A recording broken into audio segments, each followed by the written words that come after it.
Hey guys, so this is going to be the last episode airing on a Monday for 2023. I can't believe it. We are going to be taking a break during the month of December for me and my team to reset, recharge, and then we're going to be coming back in January with some amazing episodes, amazing bites of knowledge on Mondays. And then on Wednesdays, I come out with interviews. So twice a week, we're still going to be doing that.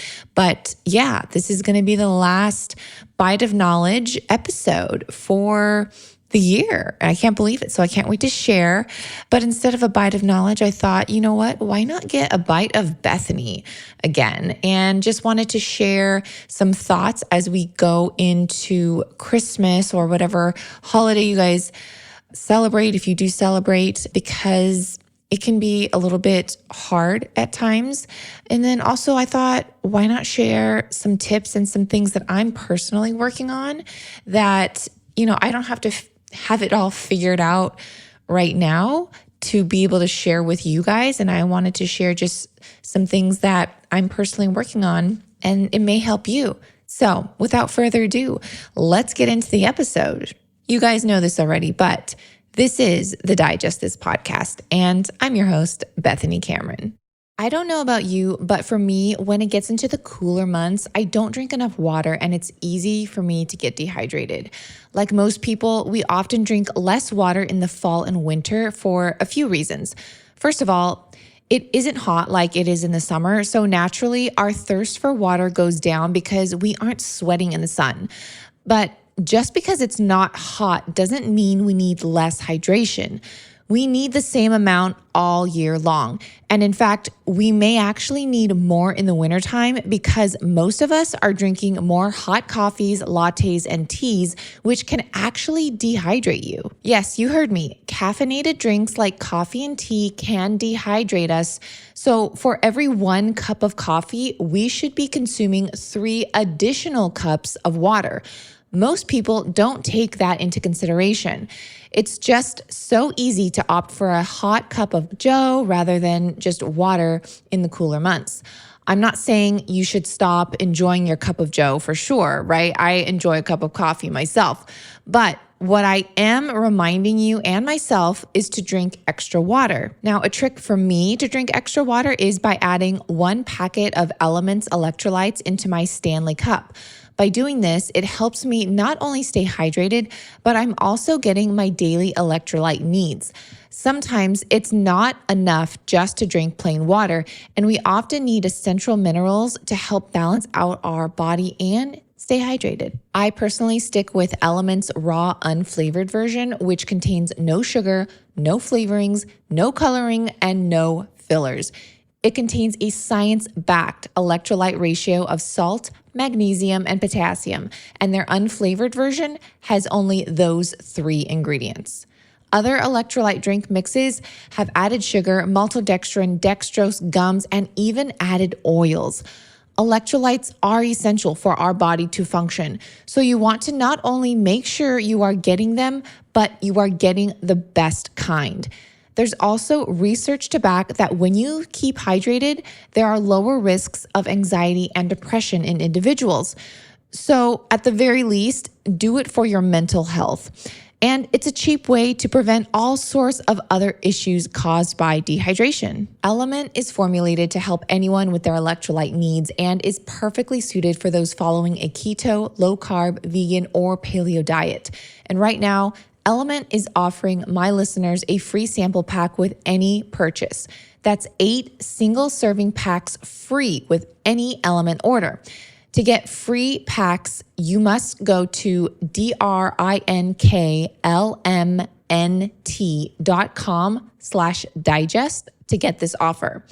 Element also has a no questions asked refund policy. So you can literally try it totally risk-free. And if you don't like it, they will give you a full refund, all your money back, no questions asked. And you can keep what you have. So you have literally nothing to lose. So just go to drinklmnt.com/digest to get this amazing offer. All right, so something that I have been working on myself, and it's something that I have to kind of be mindful of every single day, but I've noticed that I'm rushing from one thing to the next thing to the next thing, and I know I cannot be the only one who does this. So for example, I'm rushing and I'm doing the dishes in a hurry. Then I'm doing the laundry in a hurry. And then I've got to do emails for like a few hours or whatever in a hurry. And I'm trying to rush. And then I'm trying to rush and do a recipe. And I'm filming the recipe. Then I'm going to try and rush and edit. And it's like one thing after another. I'm not enjoying it.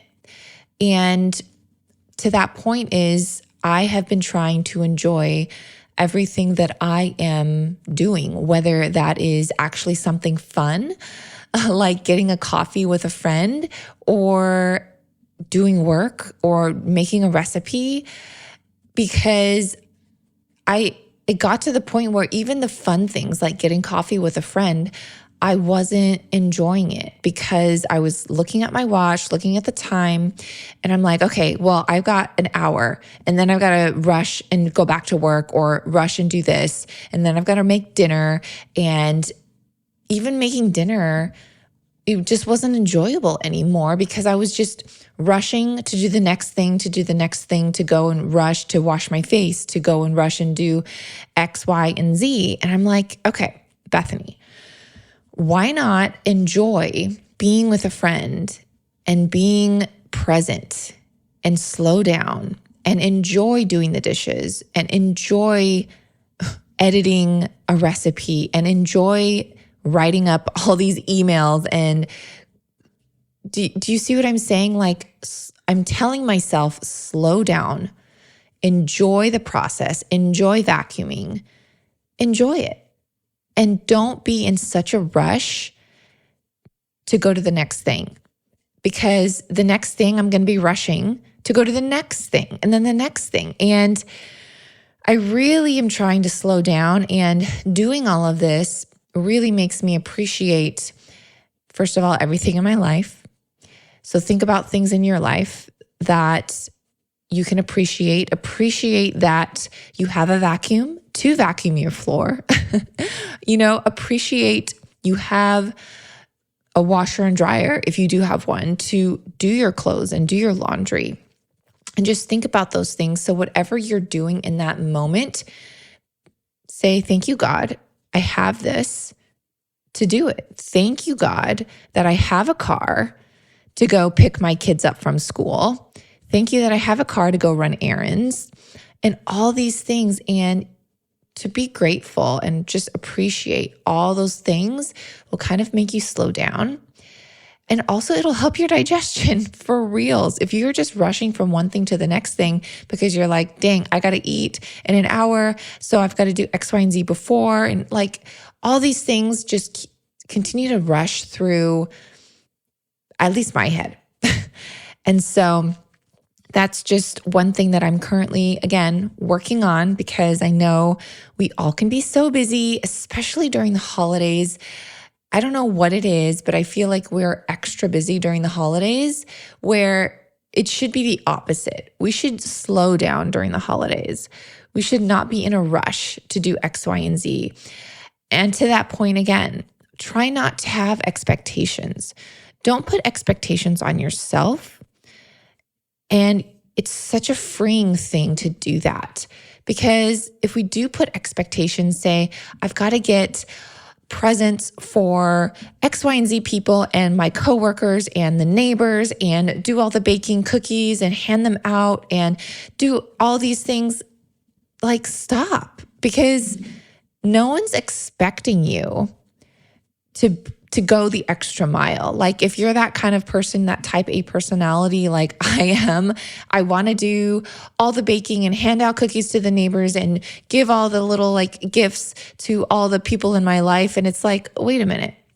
No, they're not, like, who told you that you need to do that? Like, are they going to get offended if you don't give them cookies or give them a little gift?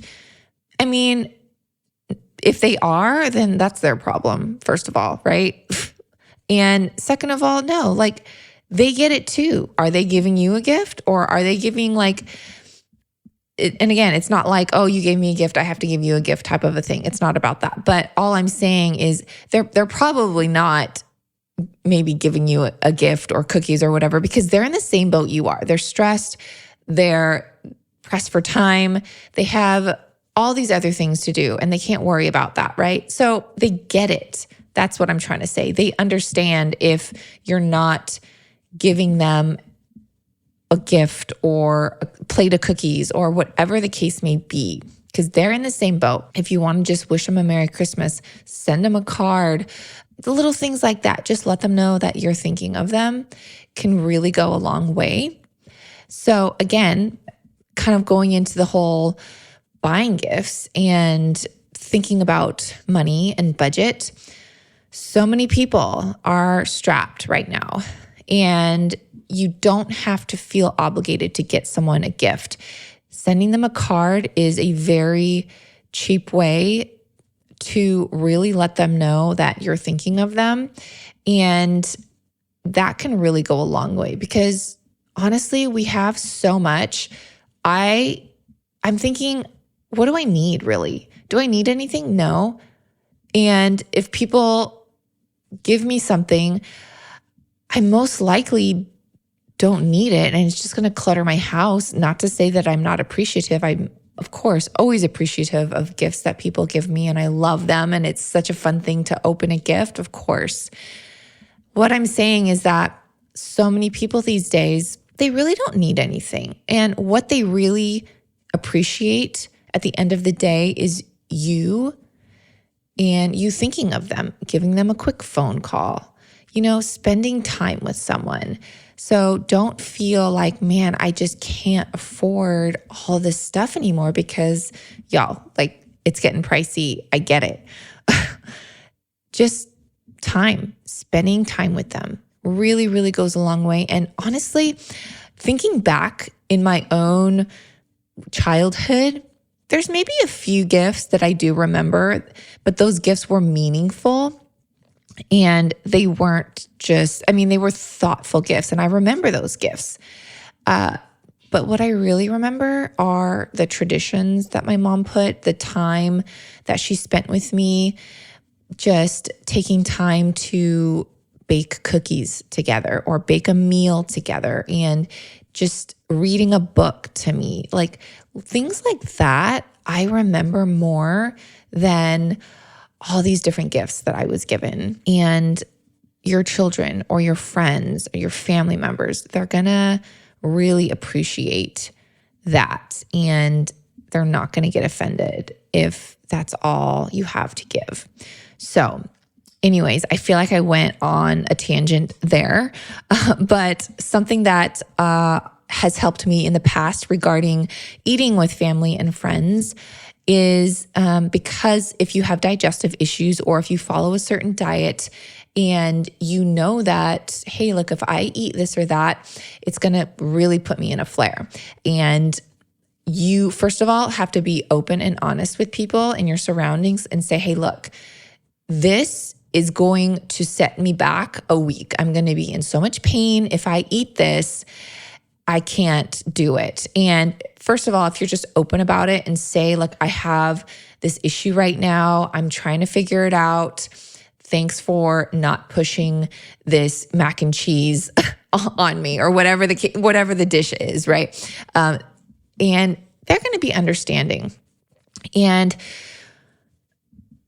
second of all, I know that was like a huge pause, but second of all, bring a dish to a gathering that you can consume, and make extra for everyone to enjoy. So you don't really feel out of place, because you are actually partaking, because you're eating whatever you brought, because you at least know what you brought is safe for you.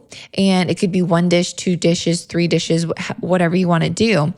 And that way, again, you just don't feel like the black sheep, and you feel like you can partake. And so that's just another tip.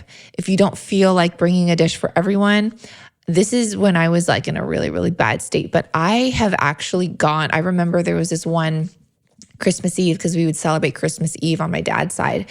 And I brought a smoothie to Christmas Eve. I mean, it was that time in my life where I could not eat what everyone else was eating. And so if that is you right now, don't be embarrassed to bring a smoothie or bring your own just dish in a Tupperware and just eat it with people. Because really, again, going back to like, if they're offended, you're not eating what they're serving, or if they're offended because you're eating something differently, then that's not your problem. That's their problem. And they're just, most likely, they're not going to be offended because we think so much. We overthink it, really. We think that this person is just not going to want to hang out with me, or that they're going to look at me weird, or they're going to like point fingers. Really, they're just happy you're there and present with them. They're happy that you're celebrating with them. And they're happy that you're not staying back home because you feel embarrassed that you can't be eating whatever they're eating. So be like open and honest, have fun. And you're going to have, really, the holidays, I know it evolves around food. I mean, like food is like the centerpiece for a lot of holidays and gatherings, but it shouldn't be. Really, the focus should be just being with people, friends and family and loved ones. So try and focus on that. Bring a puzzle, bring a board game, and interact with your family. Don't just, you don't have to just sit around the table. Like, do other things, and you can be the one to prompt all these things. Be the one to say, hey, look, I brought a board game. Let's play. Let's do this puzzle. Let's watch a movie. Let's do something, and really get the family or your friends involved. And it really can go a long way. So again, I just want to encourage you guys to just slow down, take a moment, enjoy the process, because life is busy and it's never not going to get busy, but it's how you manage the busyness and it's how you perceive it. And you actually get to choose how you're busy. You get to choose what you're busy with. If you don't sweep the cobwebs in the corner, hey, that's cool. That's fine. You don't have to be busy with that. So anyways, that's my take. You get a little bite of Bethany today. I hope it was helpful. And I am excited for what 2024 is going to bring. There's a lot of exciting news that I cannot even share yet with Bethany's Pantry and just a little sipper in general. And so on that note, Merry Christmas, Happy New Year. God bless you all. And I will see you in 2024. Thanks for listening to this episode of Digest This. If you enjoyed this episode, please leave a review in your podcast app to let us know. If you're ever wondering how you can support me and this podcast, sharing it with your friends and family is the best way. This is a Resonant Media production produced by Drake Peterson and edited by Mike Frey. To email the show, message us at digestthispod@gmail.com. See you next time. The content of this show is for educational and informational purposes only. It is not a substitute for individual medical and mental health advice and does not constitute a provider-patient relationship.